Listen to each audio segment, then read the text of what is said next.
On this Veterans Day, we have Mary Kolar, Secretary of the Wisconsin Department of Veterans Affairs, on the morning show. I'm Kate Archer-Kent. Secretary Kolar leads the agency that serves nearly 364,000 veterans in Wisconsin, according to national data from the VA.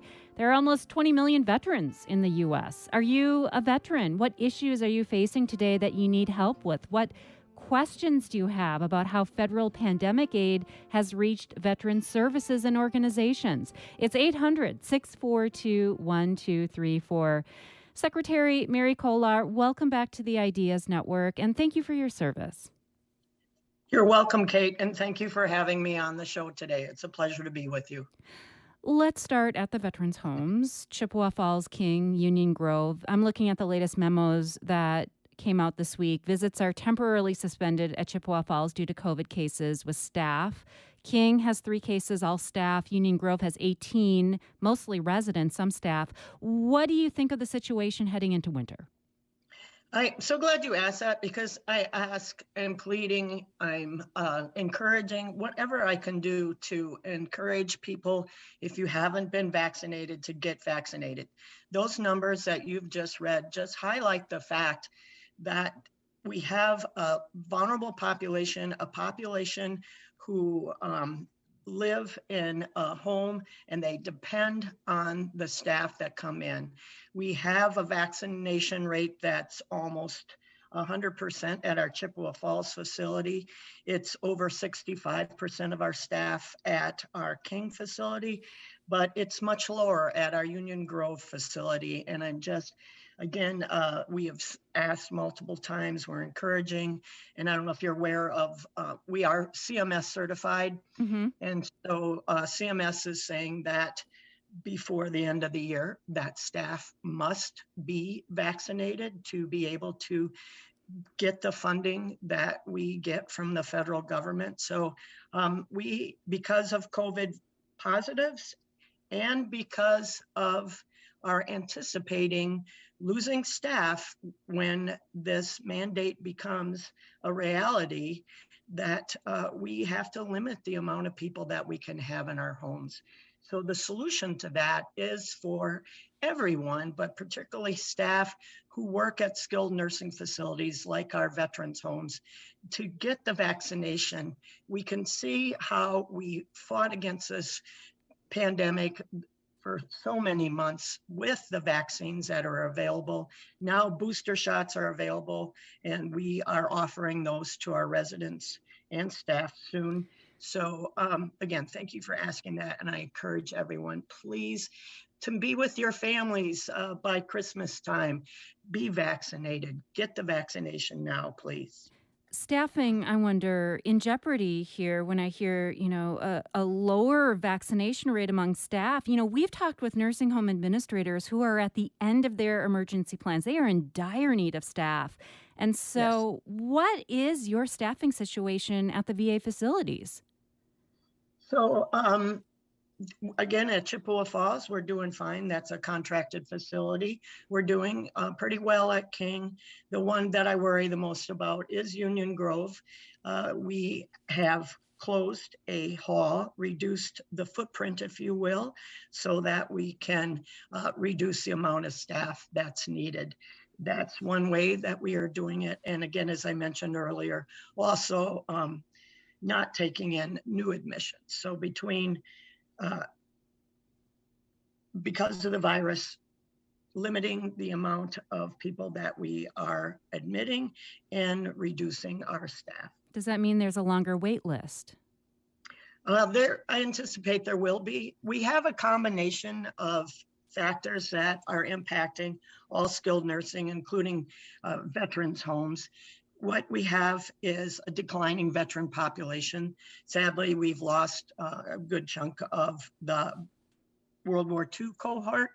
And so the demand is not as strong as it was in recent previous years at our veterans homes.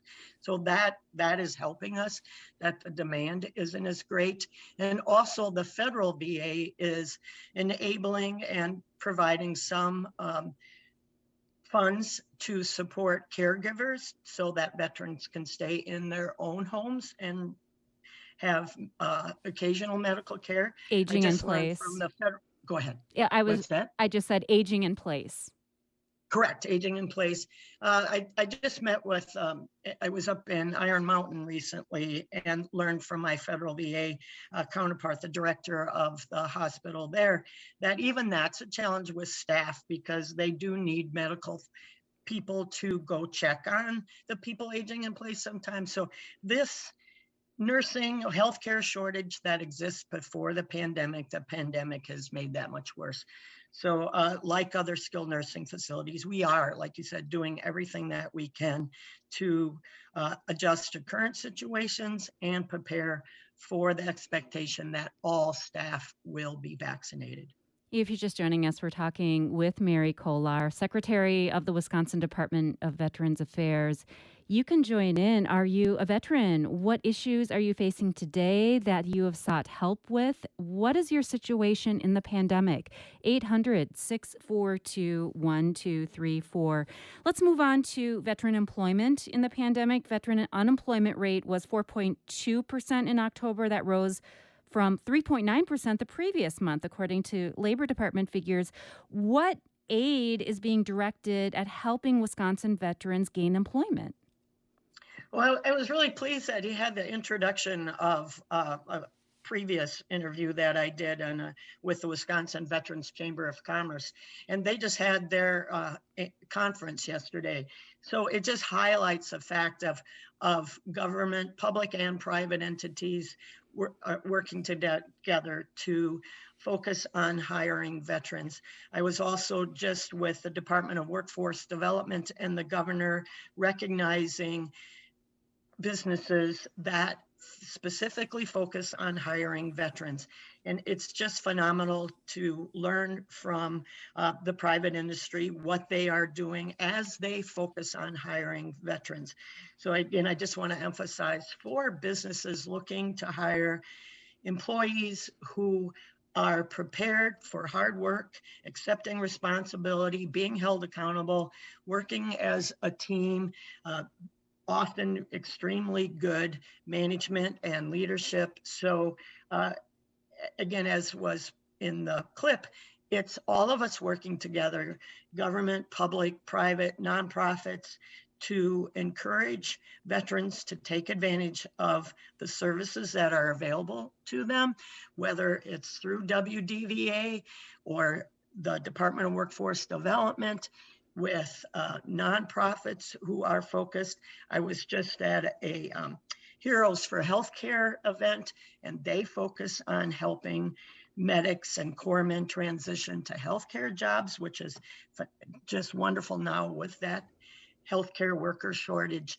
So I can't emphasize enough to veterans and eligible family members to check out wisvets.com and 1-800-WISVETS to talk to people who can help them determine the benefits and services that they are eligible for, and also to help with employment and being prepared for that transition from being in the military to becoming a civilian. As you watch this federal pandemic aid being dispensed to states like Wisconsin and Governor Evers, finding ways and programs to put it in, what is your elevator pitch, so to speak, to make sure that these dollars are getting into programs that have a really good return on investment for supporting veterans?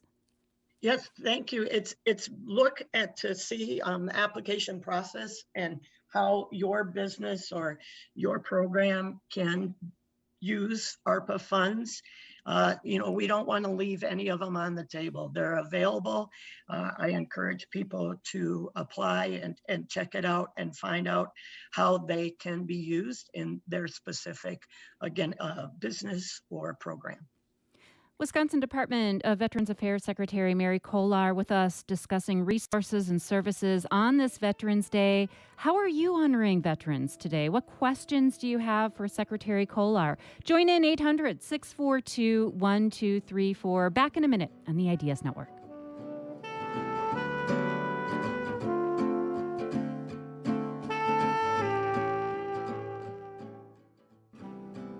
We have the State Secretary of Veterans Affairs here on the morning show. I'm Kate Archer-Kent. On a national level, VA Secretary Dennis McDonough told Military Times this week he's concerned about how to reduce benefit backlogs and address employee burnout. Across the country, this is an issue. People are working really hard. It's really challenging. And it's no different for VA than it is for other hospitals and hospital systems and healthcare systems across the country. Do you work for the VA? How is your workload? Can you keep up with case management and delivering benefits? Join in at 800-642-1234. Wisconsin Veterans Affairs Secretary Mary Kolar with us for about 9 more minutes. Secretary, there you heard Dennis McDonough, the VA Secretary. What are your thoughts on employee burnout and the benefits backlog that he's concerned about? Well, I will let you know that we, in Wisconsin Department of Veterans Affairs, and we're a part of the National Association of State Directors of Veterans Affairs. And so our communication with USDVA is frequent, if it's practically every day, if it's not every day. And what we did recently with USDVA is sign a memorandum of agreement to do more things electronically. And I really believe that will help. We're making a long overdue transition federally to do more things electronic. We've been so dependent on paper. And so when you hear about that backlog, it is literally paper documents that are in an archive and human beings have to go find them. And so USDVA has been working to have all of those documents digitized. And again, then it helps us because with that agreement, we agree that yes, we accept them electronically. And, just for example, I get documents that are addressed to the Secretary of WDVA. And so it's like that's slowing down the process that when it's to an anonymous person by mail, instead it could go electronically. So that's what I'm very encouraged by, that there's going to be more electronic transfer of documents instead of this dependence on hard copies and having to have a human being go find that hard copy. And so what I'm hearing is that through case management for veterans, there's going to be a more robust system for electronic records, for an electronic record system, maybe akin to the healthcare system or like electronic health records. Exactly, which is another project that USDVA is working on. And hopefully they've just hired a new director for that initiative that has been ongoing and it has had some challenges. But yes, we need to get this activity accelerated so that we can more promptly serve all veterans and eligible family members. We've seen telehealth, of course, expand in the pandemic. Do you see that as something that the VA is going to stick with even after the pandemic? Yes, I do. That USDVA has been able to do the outreach to veterans, particularly those in rural areas like northern Wisconsin that don't have close access to medical care. So the VA, USDVA is actually helping veterans get the electronic devices that they need, the assets that they need, so that they can connect with their healthcare providers. So yes, I see it staying and growing as we learn what works best and how we can best serve veterans. I'm very encouraged. At the same time, when you mentioned the ARPA questions, and Governor Evers just announced more funds that will be going to broadband. We need that broadband because that is one of the challenges with telehealth is if you don't have connectivity, it's kind of hard to do telehealth. But because, again, with federal government, state government, and local providers helping with that expansion, we will see greater success with telehealth. Let's bring on a caller now at 800-642-1234. Rachel is joining us from Green Bay. Hi, Rachel. Hi. Hi, go ahead. Yeah, so my husband is a veteran, and he transitioned from active duty to civilian life about 5, 6, 7 years ago now. It all blurs together. But what resources are available in Wisconsin to help those veterans and transitioning service members kind of find that camaraderie again? And they're groups that, can relate to the active duty to civilian life and kind of find, that band of brothers, really. Yes, thank you, Rachel, for asking that question. And I want to encourage, if you and your husband haven't already, to contact your county veteran service officer. Joe Olick is there in Brown County. I just saw him earlier this week. So find out the benefits and services that are available to you. And I encourage you to check out our veteran service organizations. There's many in the state of Wisconsin. Obviously, the big three, the VFW, the American Legion, the Disabled American Veterans.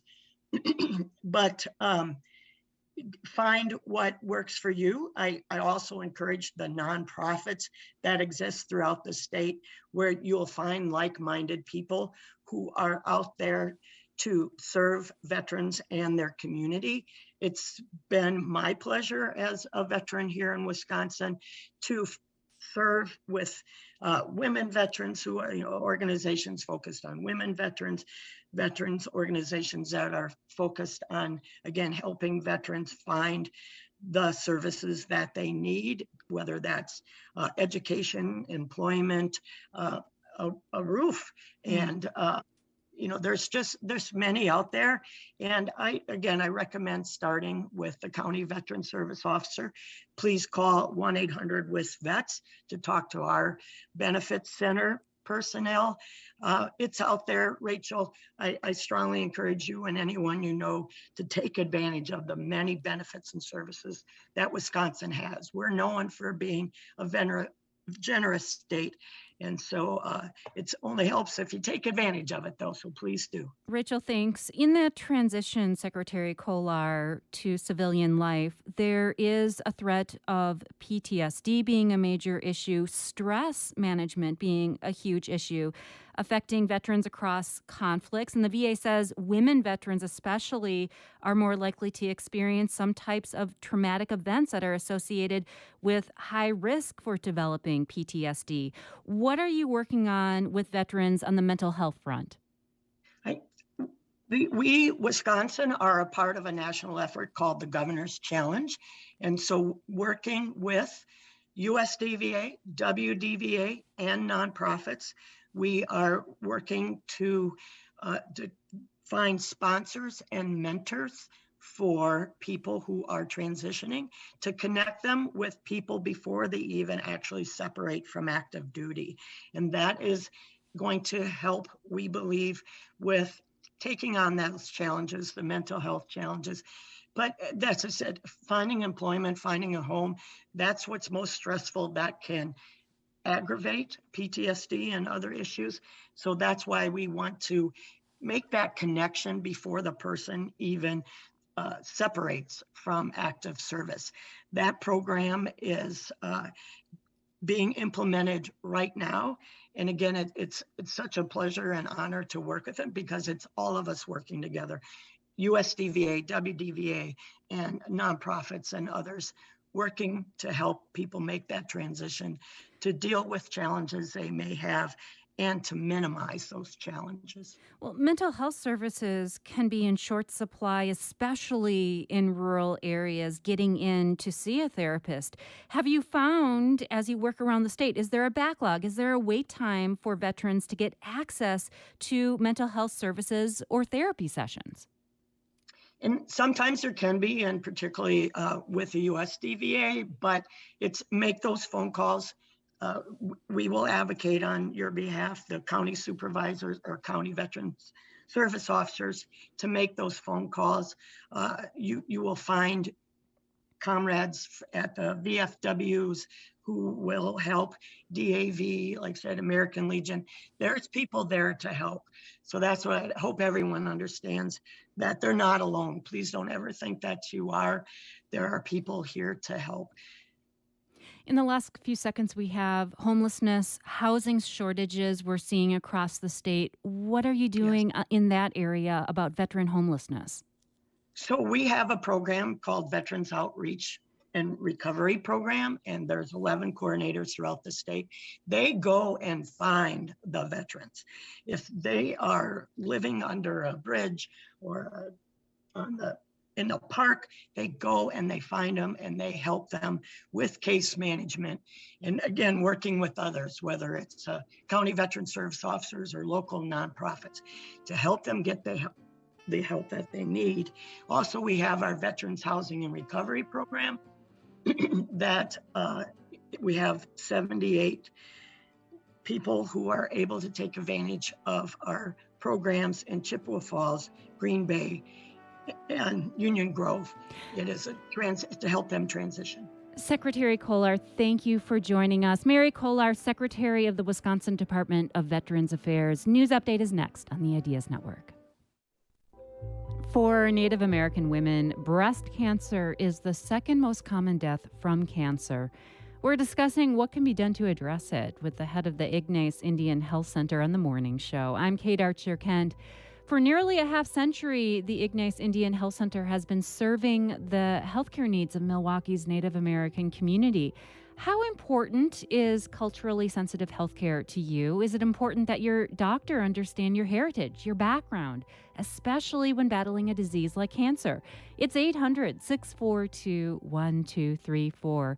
Dr. Lyle Ignace is CEO of the Gerald L. Ignace Indian Health Center, member of the Menominee Indian Tribe of Wisconsin and the Coeur d'Alene Tribe of Idaho.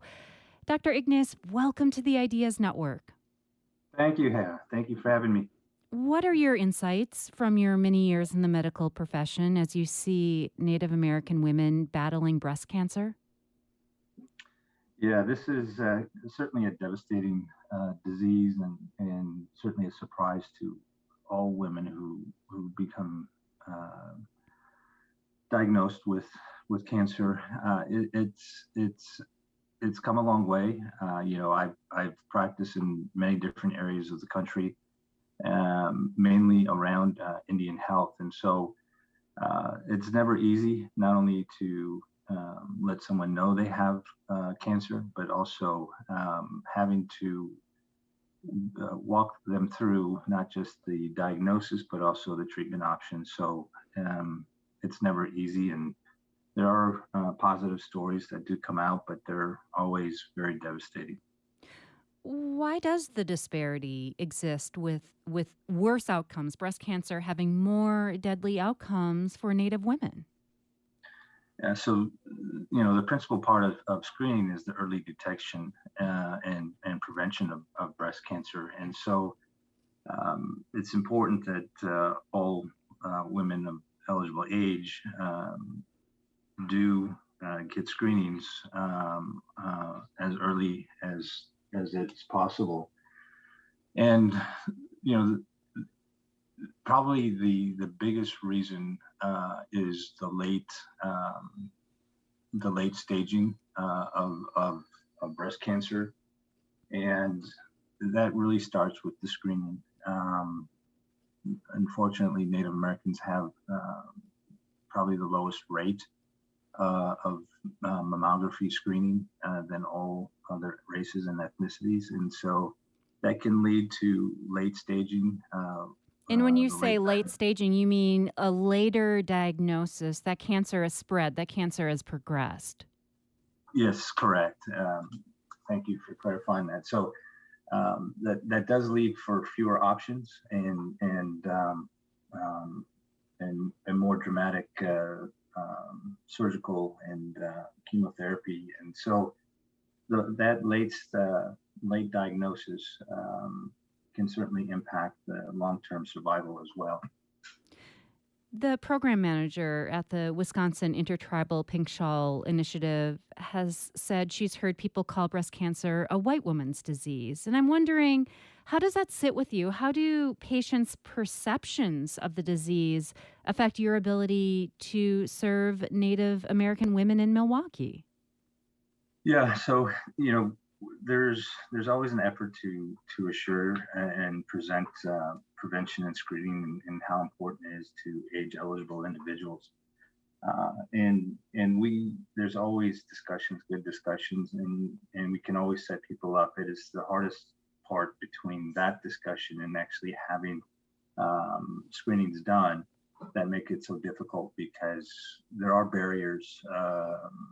There are barriers to scheduling someone to actually someone arriving, and a lot of that has to do with transportation. At least here in Milwaukee, we're dealing with a higher proportion of a Native population that is lives below the federal poverty line. So, transportation is a big issue, and if they're unable to get that transportation to the simplest thing as a screening, they may not show up, and so it becomes harder and harder to do that, to screen people. I would imagine, too, that if you're living in poverty, your health screening, your annual health screening is a much lower priority than, say, keeping the lights on, keeping the rent paid, making sure that you can get to your job tomorrow.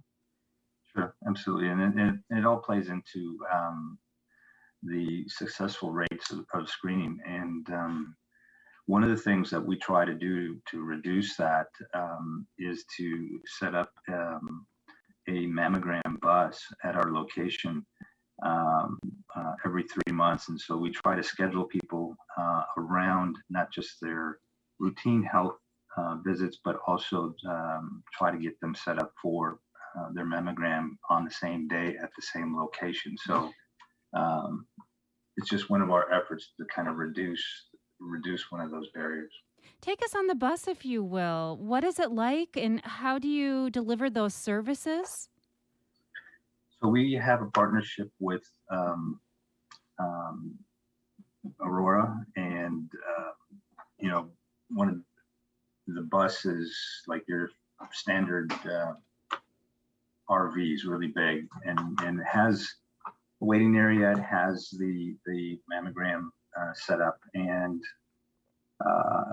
it's parked outside our building, and so I've never been inside, but I hear it's nice.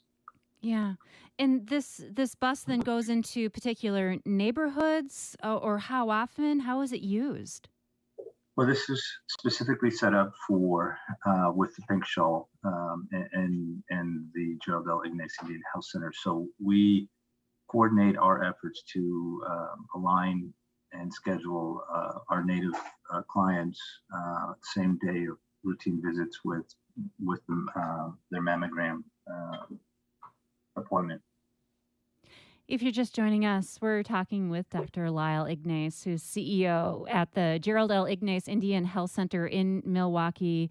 Dr. Ignace is an internal medicine specialist, holds a master's in public health from Harvard School of Public Health. You can join in. Do you have access to breast cancer screenings? How do you know when it's time to get screened? Do you have trouble accessing these appointments? What's preventing you from getting screened? Join in at 800-642-1234. Email ideas at WPR.org. Dr. Ignace, the literature has changed somewhat for who needs to be screened and how often. Remind us where we're at with that. Yeah, so currently the current recommendations is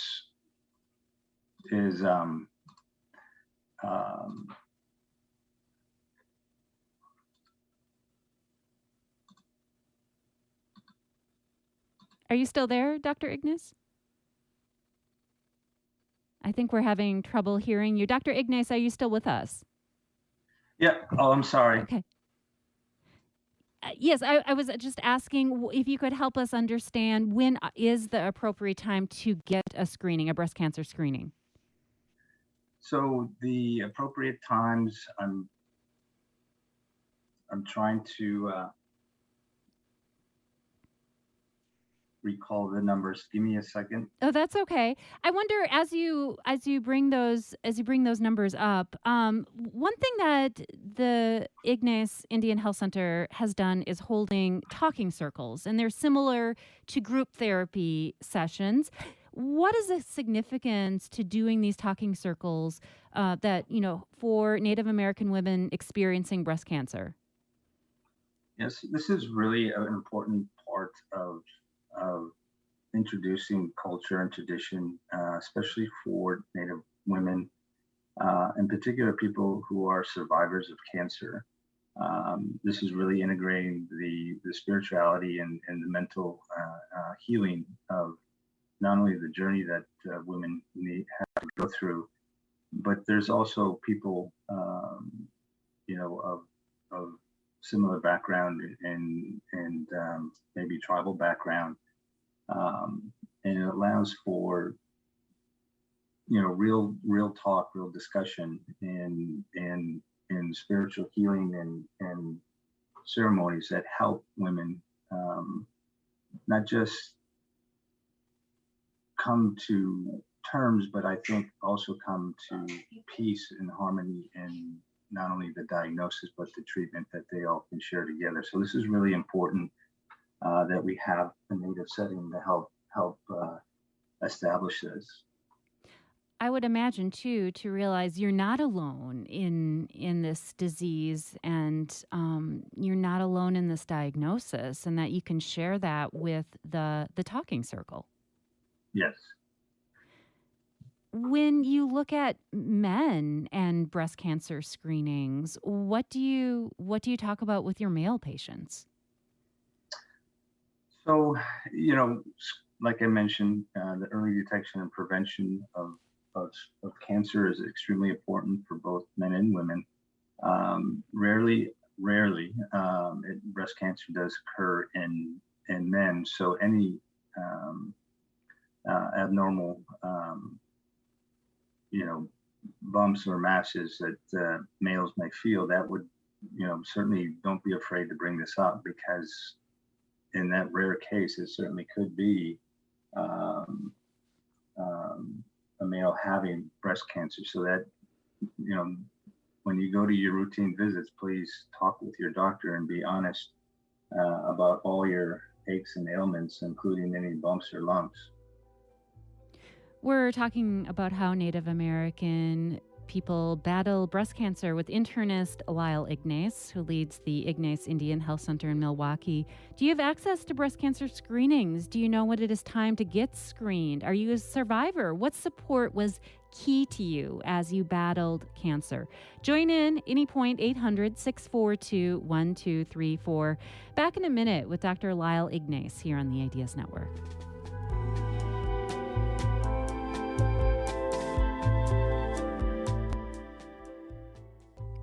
It's the morning show. I'm Kate Archer-Kent. We're talking about the effort to improve access to healthcare and support systems for Native American women who are going through breast cancer. Internal medicine physician Lyle Ignace is CEO of the Ignace Indian Health Clinic in Milwaukee, and with us for about 10 more minutes.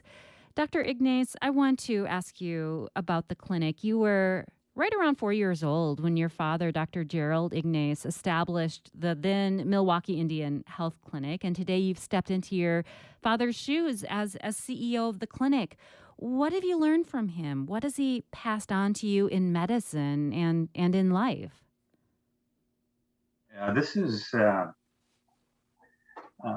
you're aging me a little bit, but I will I will answer.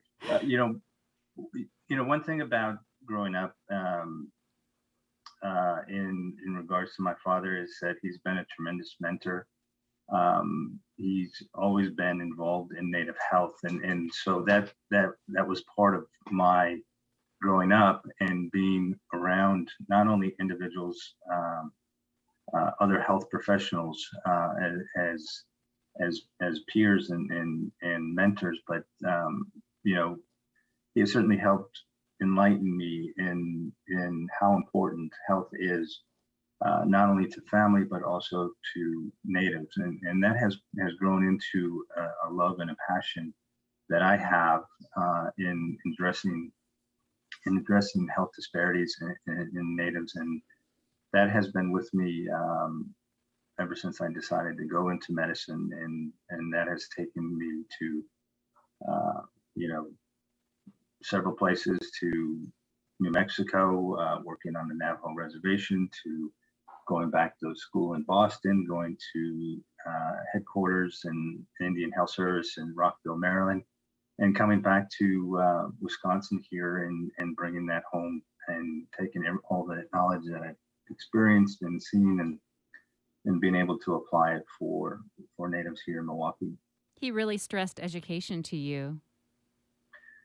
It's really important. It always has been. Even with his father, education was the path to leading a successful life. And medicine became a passion for him as it has for me, and that's led us to being physicians, native physicians for our native people. One of the things he saw when he established the clinic in 73 he saw barriers, right? He saw people, Native American people, moving into urban areas, facing cultural, economic barriers in the healthcare system. And I'm wondering what has changed. Do these barriers still exist? What is most pressing to realize here as you look over the decades? Yeah, so I would think back in the 70s, at that time, probably the biggest issue was access to care. We had individuals who, primarily lived on reservations, migrating to now urban settings.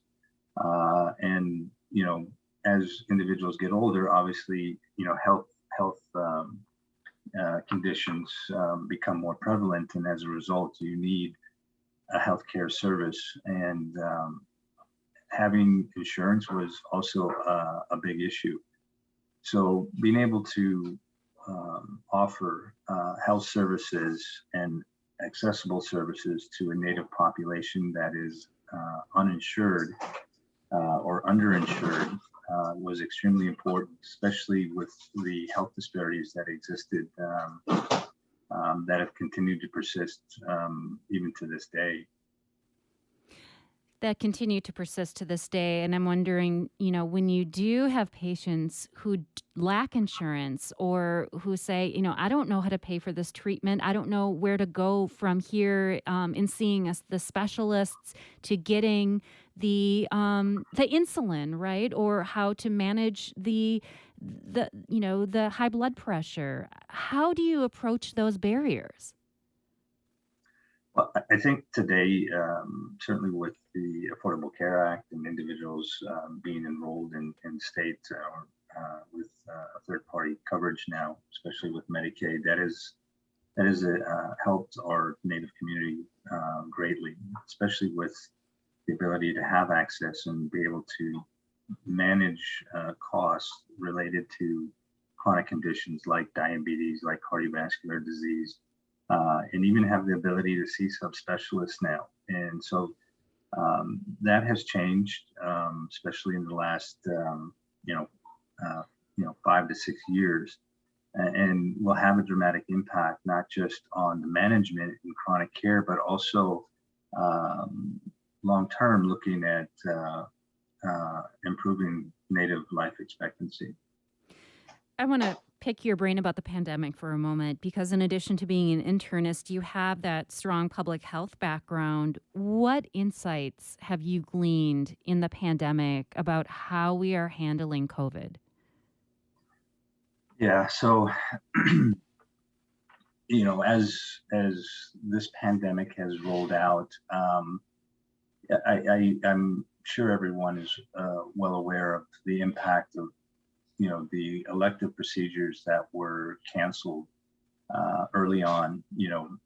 Once things started shutting down, hospitals started reducing their elective procedures, and that included prevention and cancer screenings. And so there was a huge delay and backlog of getting people back into the clinical setting to get these preventive screenings and mammography, colonoscopies, two of the bigger screening procedures. And that has severely impacted our Native community. I think at one point the rates for mammography for Native women was about 70%. With the pandemic, that has dramatically reduced, and some are estimating that maybe 10% of women were actually getting, Native women were getting their mammography screenings. And so now there's a delay, there's a backlog, and that time segment that allows for this early detection now has been delayed. And could that mean progression of disease, cancer, to a later, a later staging or more invasive? And time will tell. We're trying to get people back into that normal healthcare setting, especially around screenings. And it's tough because people are hesitant to go back because of the pandemic. So so these are things that our facilities working on and trying to be proactive and engaging women everywhere we go to assure that they're screening, that if they are eligible for screening, that we can do that. If you're just joining us, we're talking with Dr. Lyle Ignace, who is CEO at the Gerald L. Ignace Indian Health Center in Milwaukee. The COVID vaccine, you were one of the first people in Milwaukee to receive vaccination. How have you been encouraging patients to get vaccinated? What are those conversations like? Yeah, I think at first, I think I was probably the first Native physician in the state of Wisconsin to get the vaccine. I did it by a live Facebook, and on December 15th, I remember that because I was a little nervous, but I was glad I had it done. But that's just one of those, abilities to lead by example. And if I could do that and do it live, I had no problem doing that, especially knowing the impact of what a vaccine could actually do and the benefits that it could prevent. And I've taken that message from there to, weekly town hall discussions to the Native community. And it really is about assuring that Natives of all age understand all of the information that is coming out. And it's a lot. And they understand not just the preventative approaches, but also the intervention of vaccines, therapeutics, and the impact on the Native community, not just here in Milwaukee, but in the state. So that was one approach to our public health. The other was to set up campaigns specifically to vaccinate our Native community. So we held several campaigns and back in February and March, and it was a really good success, and we're continuing to do that even to this day, and as well as boosters. Dr. Ignace, thank you for your work. Thank you for joining us. Dr. Lyle Ignace, CEO of the Gerald L. Ignace Indian Health Center in Milwaukee. You're listening to the Ideas Network.